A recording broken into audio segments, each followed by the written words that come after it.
So I'm an asshole, and this legitimately just happened. Here's the story.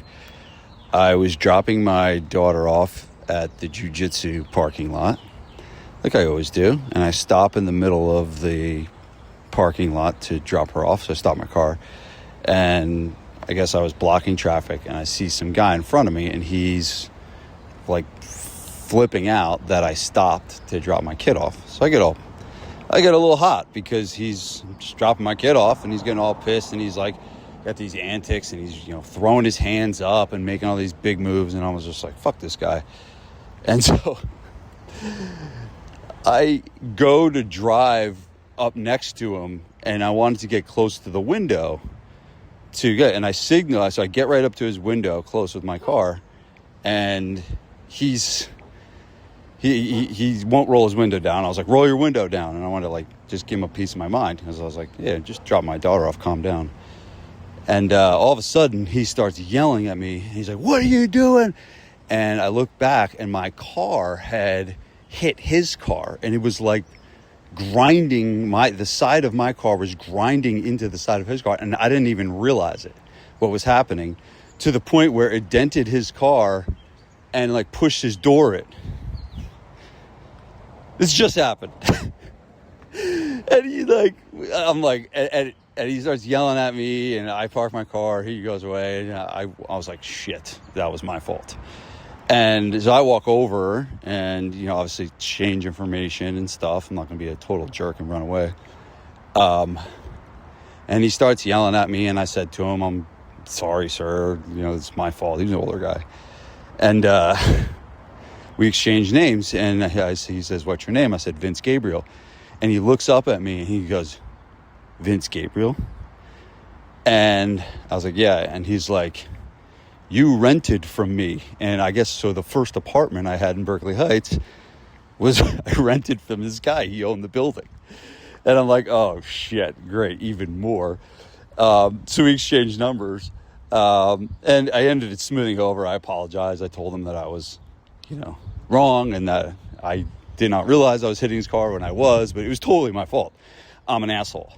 So here's why I'm telling you this. So I'm going to get a bill.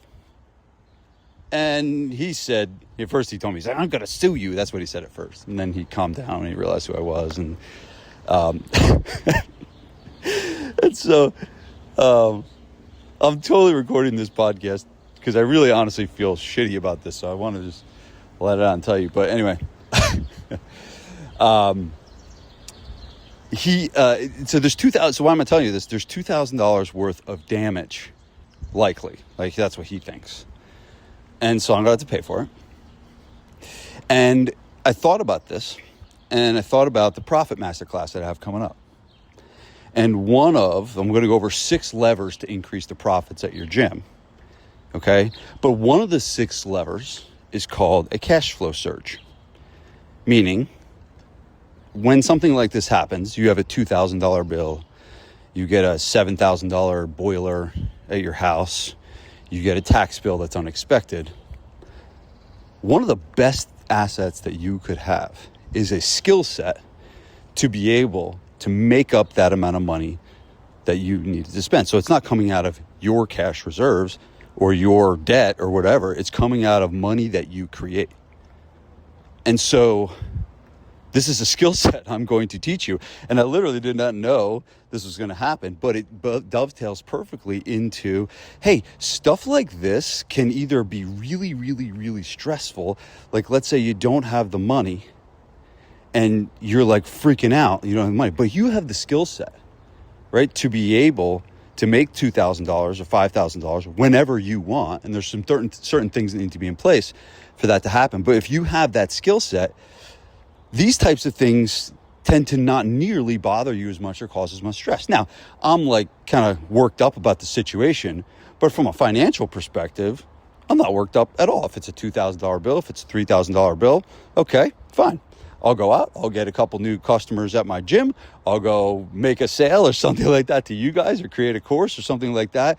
But there's things that I can do to make up that money. And that skill set and that asset that I own, that many of my clients own, that I'm going to teach you on the masterclass, has that ability to do that. So come to the masterclass. It's totally free. Well, I should probably charge for it now. It's like I'm probably $2,000 in the hole. But the masterclass is free. I'm going to go over 6 different levers you can pull. The 6th lever, the one I'm going to go over, is how to create a cash flow surge and what are the things you need to have in place to be able to have it. Because there is 6 things, like there's 6 levers, but there's also 6 things that I'll go over that need to be in place to have that cash flow surge ability, if you will. Okay, so let's not let these things break us down anymore. These things work us up enough. Let's not let the money get in the way. And when you have this skill set, these things tend to stress you out a whole lot less. So there you go, guys. There's my pitch for getting you to come to the masterclass. I'm an a-hole, and click the link in the show notes to join us on the masterclass. Peace.